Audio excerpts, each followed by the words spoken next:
People of Earth, good evening. Today is Monday, 14th of October, 2024. In this week's 50th edition of Star Nation News, we will fly to the other side of the galaxy, to the Steelfire cluster, and dive into intricate diplomatic negotiations on a galactic scale. I am pleased to welcome you to this 50th edition of Star Nation News. Fasten your seatbelts and engage.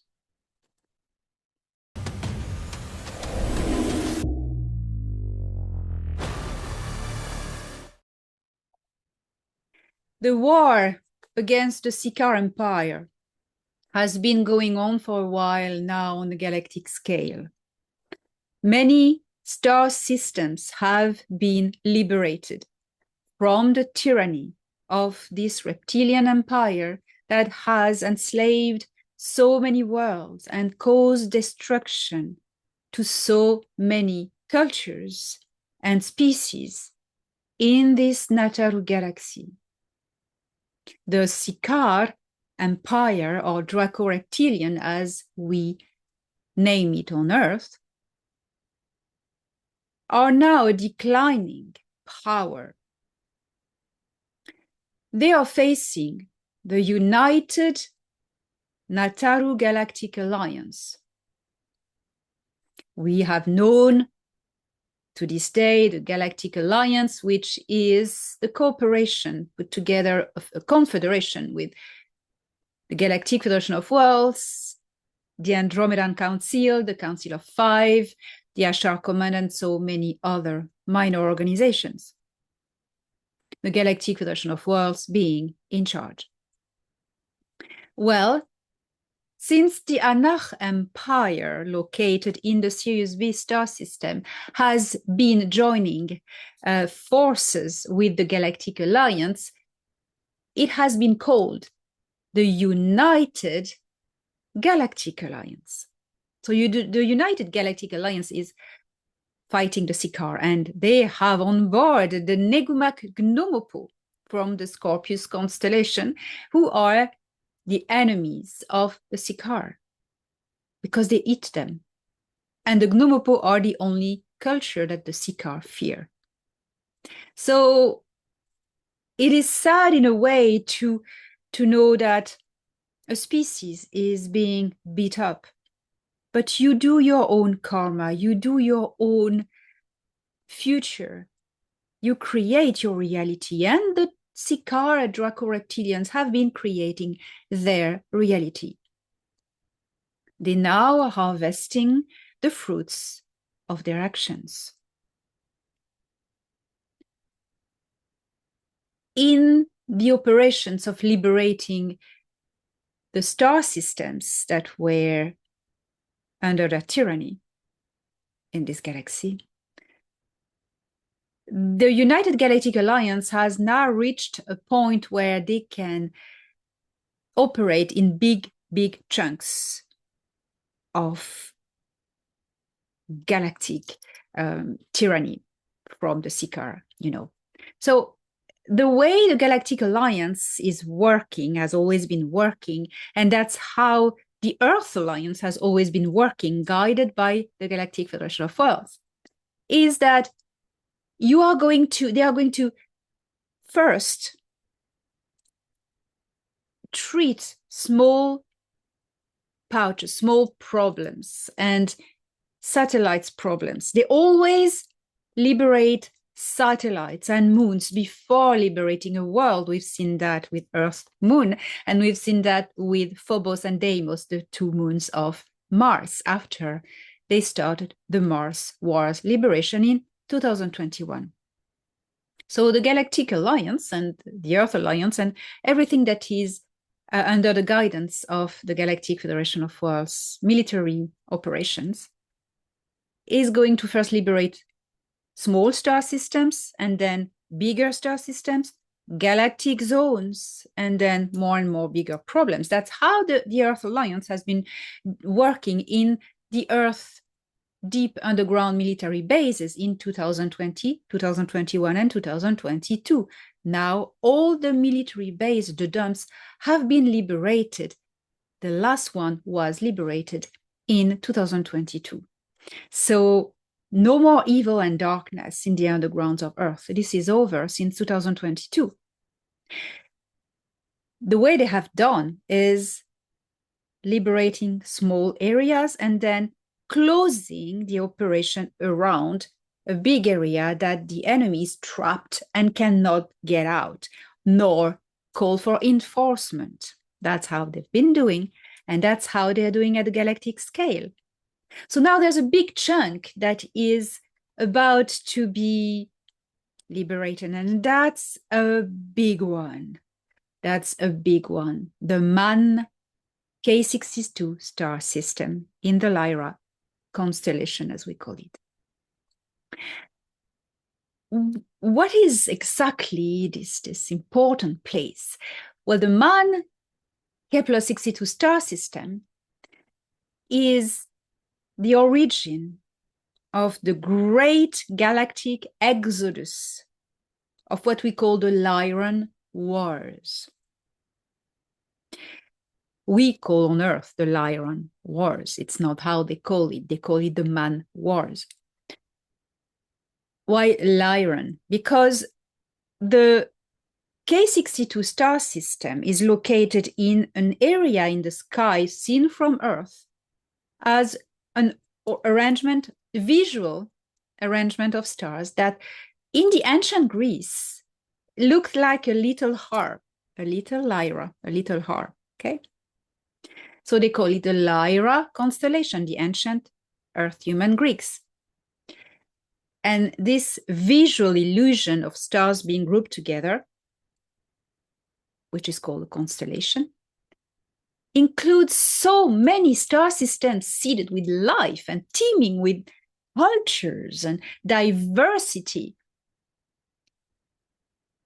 Seen from Alpha Centauri or even from another far away place in the galaxy, it's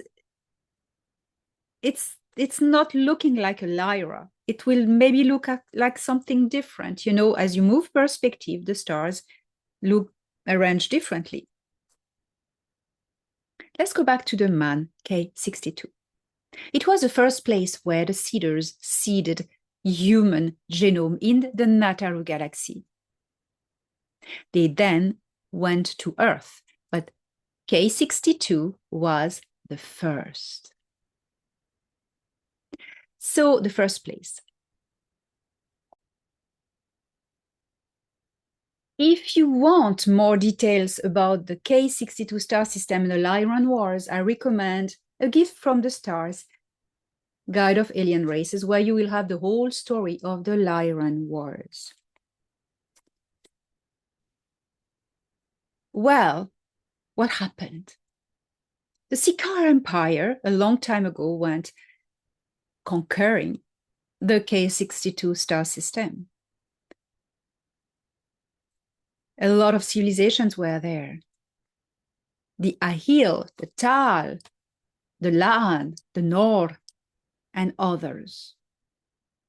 It was a very rich and old and prosperous culture with incredible resources. It was heaven in the galaxy. The first Garden of Eden of the galaxy. You know, the seeders, they come and go, and at that moment they weren't there. What happened was the Sikaar attacked the K62 star system and savage words, but a deal was struck by the royalty in charge of managing the star system, looking after it.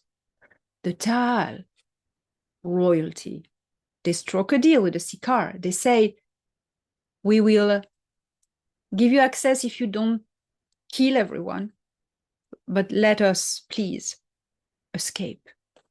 Let us escape in arcs and have a seek for a second chance anywhere else in the galaxy. And the Sikaar said, okay, but they didn't respect the time. So not everyone could escape. This is reminding you a story that happened on Earth when Atlantis was destroyed by Enlil. He said, okay, you can escape. You have that time for escaping, but he didn't respect it. And he attacked before, and it killed a maximum of people. That is how the Sikaar are doing. That's their ways of doing. They lie, they lie, they lie. Yes, Enlil is an Anak Anunnaki, but he was half Sikaar and raised by the Sikaar and working for and with them. K62 Man star system has been enslaved for hundreds of thousands of years Earth time. Even more. Because time, as you know, is not linear. And on the galactic scale, the time that is running or flowing in the K62 star system is not on the same scale as the linear time flowing on Earth. Now it is time. The United Galactic Alliance of Nataru is taking care of the K62 Man star system. The forces have gathered around it. Other star systems in the Lyra zone have been already liberated. And you know now, the Sikaar bastion is locked. Now the forces are gathering, and we should soon hear about how the operations have started. This is just the beginning of a historical liberation. And what will happen after is that, well, colonies will be able to come back to their worlds after they would have been re-terraformed to what they were at the origin. And because when the Sikaar take upon a world, they terraform their atmosphere like they have done on Earth a long time ago, millions of years ago. And they make the world suitable for their requirement, atmosphere, heat, everything. So the only people who can do that very quickly is the Intergalactic Confederation. So they will intervene after these operations are done of liberation. So keep posted. I keep you posted, and we'll follow the liberation of the Man star system, origin of many of us, many of you. That's going to be moving and interesting.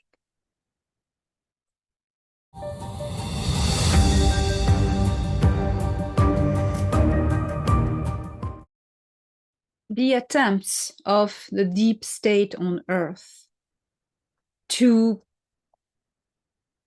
start a World War III are on fire. The deep state is panicking because they know they are losing. They have already lost most of their forces and their assets, and now their power, more or less. They're still a little bit in place, a little bit of power, but their power is declining very, very fast. So they're trying to start a World War III, playing pawns on a chessboard. When you hear in the news, mainstream brainwashing news, wars trying to be started, countries sending missiles to each other. This is all a game played by the deep state. The two parties are their own pawns that they play. You know, the wars they are trying to start, it's all a show. It's real. People are dying, unfortunately. But the protagonists both are not enemy against each other. They both belong to the deep state, to the dark ones. And the dark ones are playing this economy of war, firstly, and secondly, trying to drag the whole world into it, to hijack the liberation of Earth, trying to make believe that we are all enemies against each other, and that we forget who the real enemy is. Them, the deep state. Well, you know, it's a bad time for the reptiles in this whole galaxy and also on Earth. Smells bad for them. These people still have time-looking devices, and they know that what's going to happen soon in November 2024 is going to tip the balance against them. They are desperate, and they show it. They are showing it different ways by their attempts of assassination of the man who is about to save the planet, to save this world, by trying to make us believe that those who are fighting against the deep state are the enemy. Remember, the deep state make you believe that people are against each other, but they own everyone except two. Russia and Mr. T. Star Nation News is not supporting any political parties. Star Nation News is neutral, but we are delivering to you the reality of the games played by the Earth governments. Not supporting anyone, just telling you objectively, without involvement, what is going on.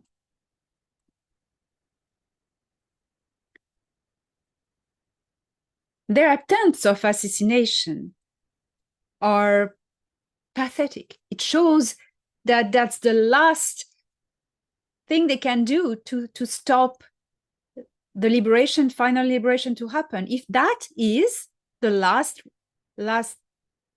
attempt, the last card they have, that means they don't have any other.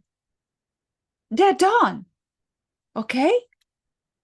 So, they're trying, starting World War III. They are also trying to handicap the places in the world that are going to tip the balance. So they are going to target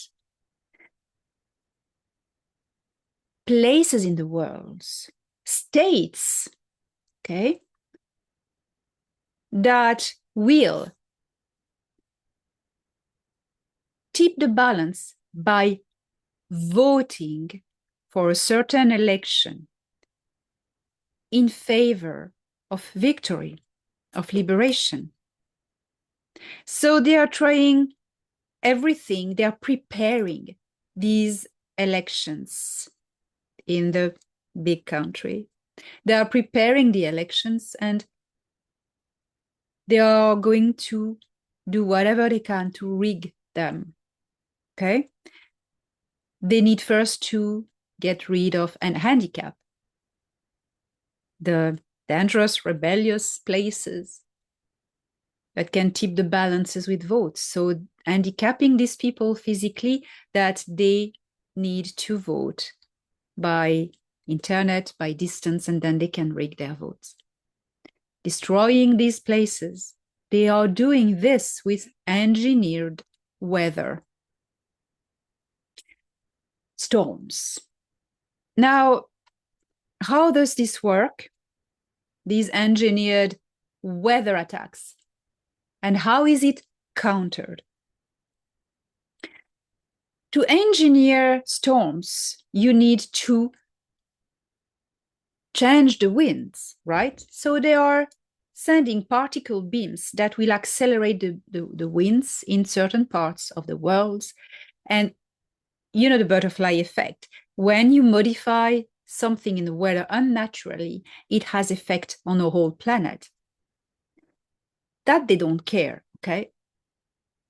So they are sending, targeting with perfectly, precisely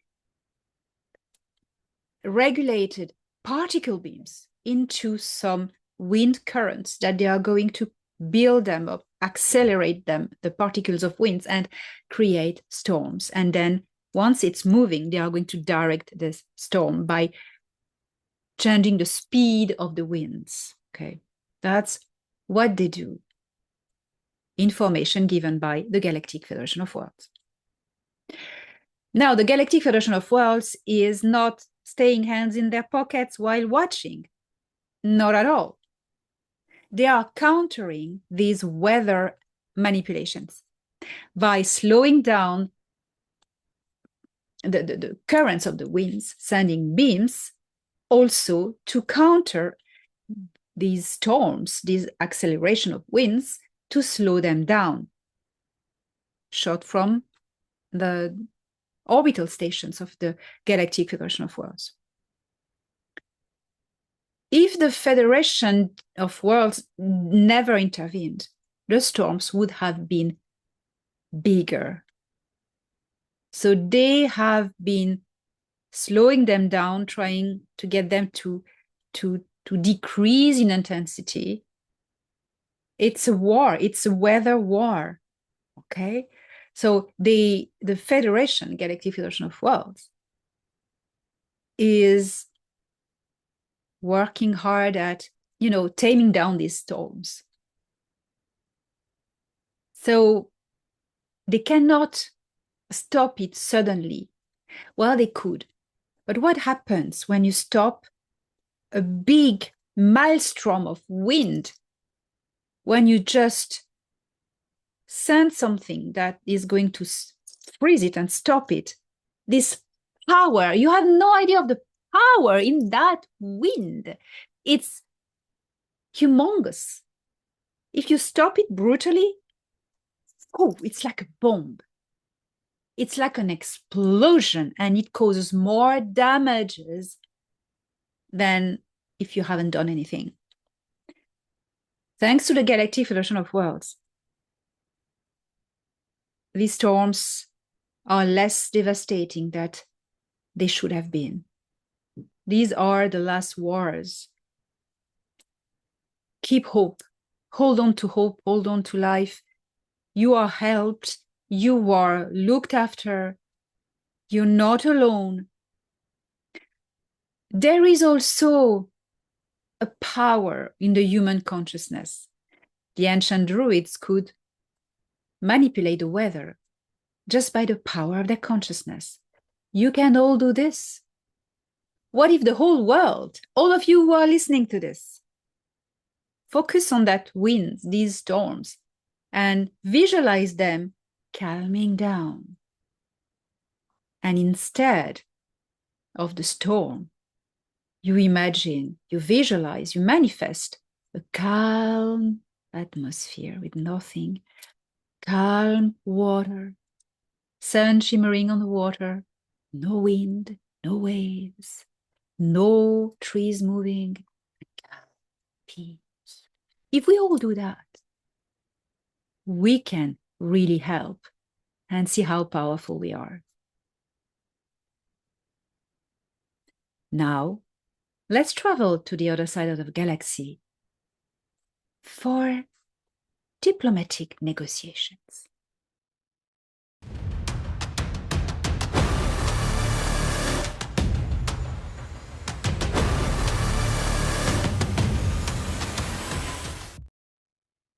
On October 1st, 2024, Anarch Prince Ea took a decision. He left the Nibiru mothership that is stationed in the orbit of Jupiter to go and lead negotiations on the other side of the galaxy on behalf of the empire of his father. Why? Since the Sikaar War is going on, the United Galactic Alliance is making sure that no other potential threats will rise. I told you in previous Star Nation news editions about the Arek in the Steelfire cluster in the first sector of Nataru. The Arek are paradoxal culture. I wouldn't say they are peaceful, but they have a peaceful behavior, although they like conquest. For the moment, the Arek do not want any interference with anyone. They are self-sufficient. They have an empire big enough to themselves. They at the moment are not interested by conquest or alliances. But nonetheless, the Arek can be considered as a potential threat. So, recently, the Galactic Federation of Worlds sent envoys, diplomats, to the Steelfire cluster, to the headquarters of the Arek civilization, to negotiate with them a treaty of non-interference. The Anach Empire, who doesn't own the whole galaxy, just now a third of it, and is a very, very old empire, it is called the Ancient Empire or the Old Empire, has been signing treaties with a lot of cultures, treaties of non-interference, treaties of peace.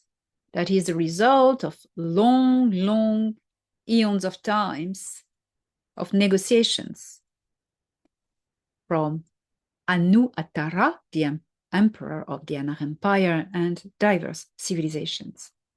They have done so with the Negumak, Gnomopo, and they have also done so with the Arek. But the Arek have only this peace treaty with the territories under the protection of the Anach Empire, not with the rest of the galaxy. The Neguma Gnomopo, who have also the same treaties with the Anach Empire, are now part of the Federation of Worlds, so it's okay.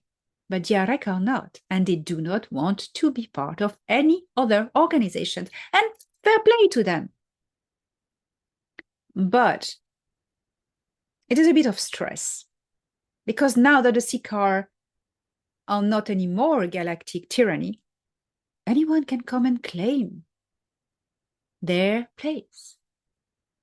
And only one can do that. It's the Arek.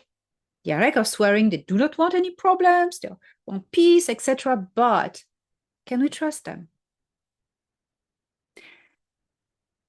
The Neguma Gnomopo are insectoids. They think differently. They're very intelligent. The Arek are reptilians. Reptilians are versatile nature, and they go by the code of honor, and they're very territorial. So this is considered. The negotiations between the diplomats of the Federation and the Arek are going nowhere. The Arek have no intention to become members of the Galactic Federation of Worlds, which would allow the Federation and the Galactic Alliance to have control of them. So they don't want it. They want to stay independent. So the threat, potential threat, is still in the air. Prince Ya had an idea in consultation with his father, Emperor Anu Atara. He told me about his plan before leaving. So he left temporarily the Nibiru on his shuttle to go on a royal cargo ship, these cigar-shaped ships, that took him to the Steelfire cluster on October 1st, 2024. Ya and I are linked by the heart, and we are in telepathic contact, and this quantum entanglement communication. No distance. So we are still in communication telepathically, and he's giving me updates of how it is going there. So what happens is on the October 3rd, 2024, Ia arrived to the Steelfire star cluster, to the star system where the Arek are, and he went directly to a moon of the Arek main world to meet with the envoys of the Galactic Federation of Worlds, including 2 members of the High Council of the Galactic Federation of Worlds, and also 2 members of the Intergalactic Confederation, in order to present his plan of assistance. Ia's strategy is a proposal from the Anar Empire to sign a protection treaty agreement with the Galactic Federation of Worlds, which will only include the protection of the areas under the Galactic Federation of Worlds Guard that are not included in the non-interference agreements between the Anar Empire and the Arek civilization. What does this agreement entail? First, it is based upon the ancient non-interference agreements between the Arek and the Anar concerning all territories under the protection of the Anar Empire. Secondly, the proposition is about extending the protection of the Anar Empire upon the territories that are under the protectorate of the Galactic Federation of Worlds, but not member of the Anar Empire.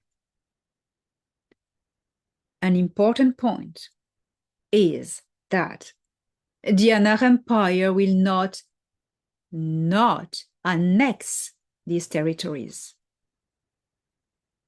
These territories will remain sovereign and independent. The change is regarding a military commitment by the Anar Empire to intervene in any Arek interference in the Galactic Federation of Worlds only territories. Emperor Anu Attara wants nothing else in return than the equivalence of engagement of the Galactic Federation of Worlds, if ever the Anar Empire is threatened by a common enemy. As a matter of fact, since the Anar Empire recently joined the Nataru Galactic Alliance, they are engaged to help in conflicts that affect the balance of the galaxy.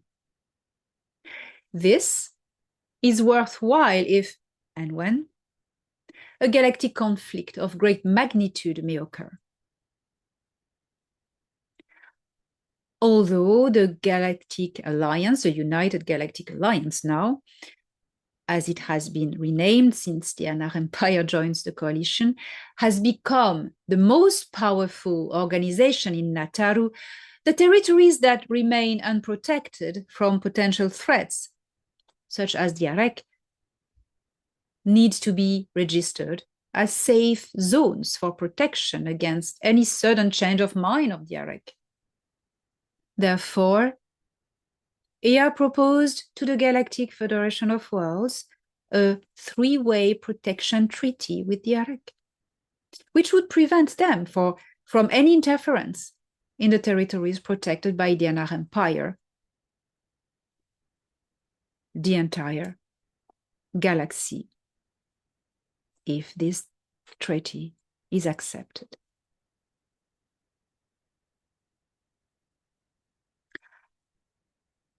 I just had news on October 10th, 2024 from Prince Ea. It took a considerable leap of faith for the Galactic Federation of Worlds to move forward. But after deliberation, considering the long list of non-interference treaties the Anar Empire has secured over its long history, especially with the famous Nego Magnum Oppo, as we were talking about, the Galactic Federation of Worlds is considering accepting EA's plan if nothing progresses in the current negotiations with the AREC and the offer to join the Galactic Federation of Worlds, of course. Galactic Federation of Worlds diplomats are currently awaiting further confirmation from higher officials before going ahead with EA's offer.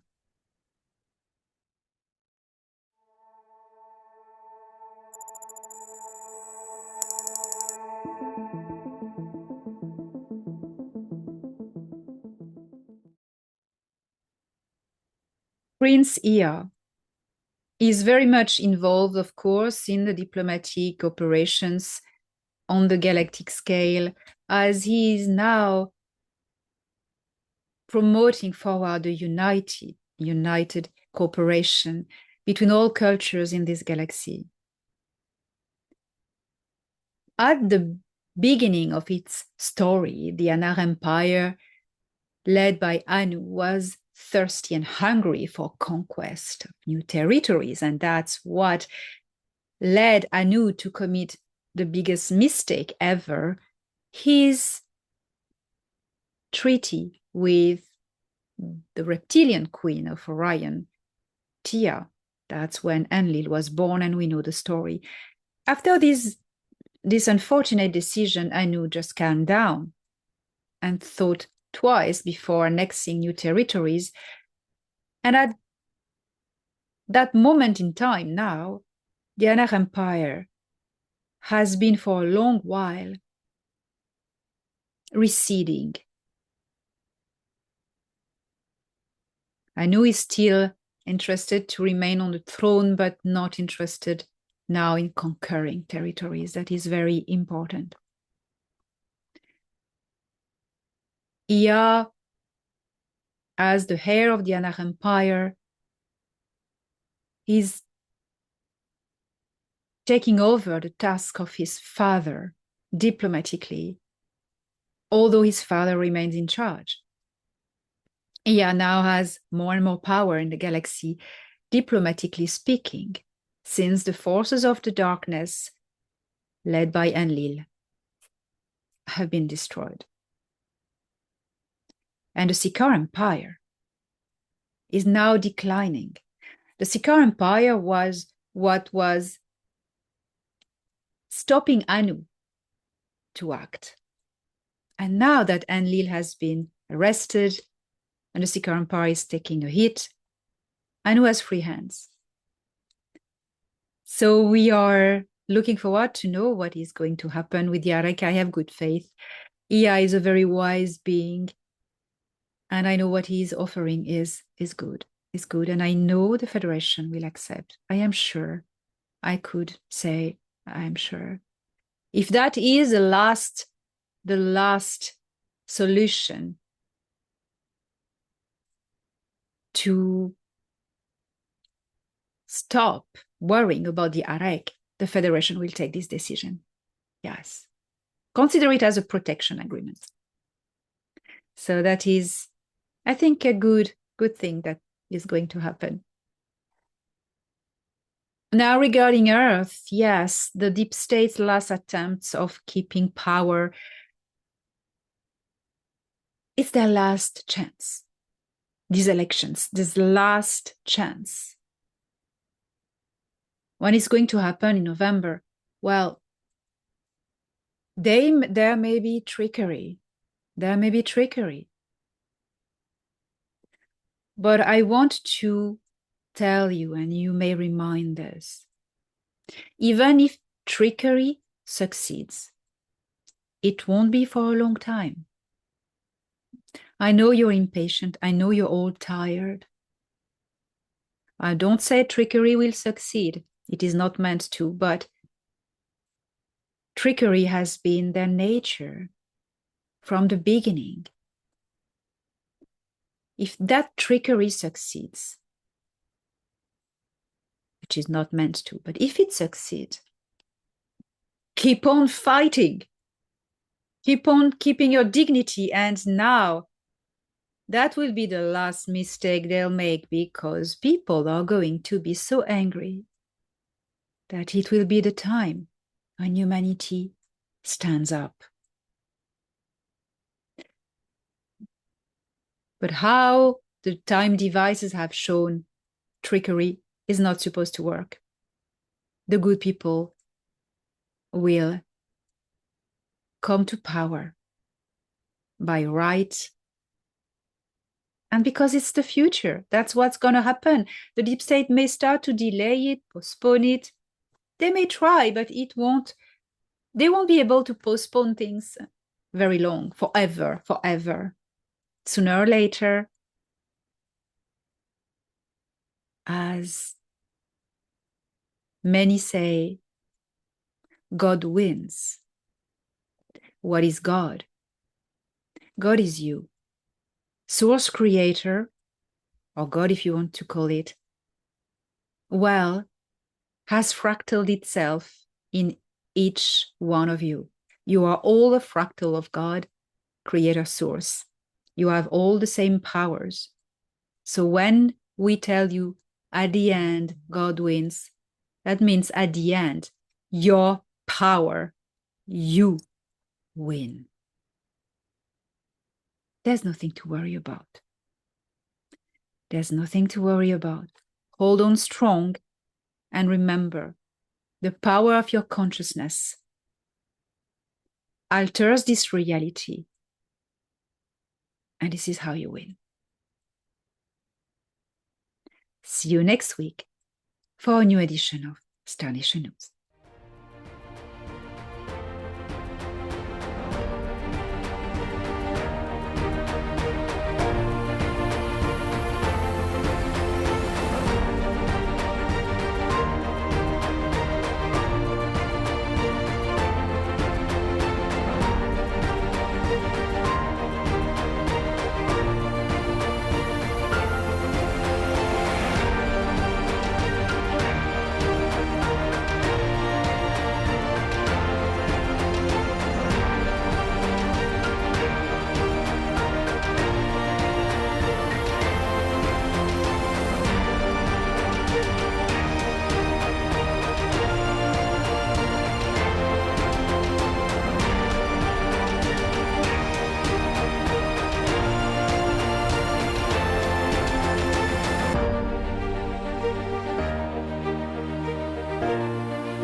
Star Nation News was brought to you by Elena Danan. Don't miss the latest news every Monday on Elena Danan's channel.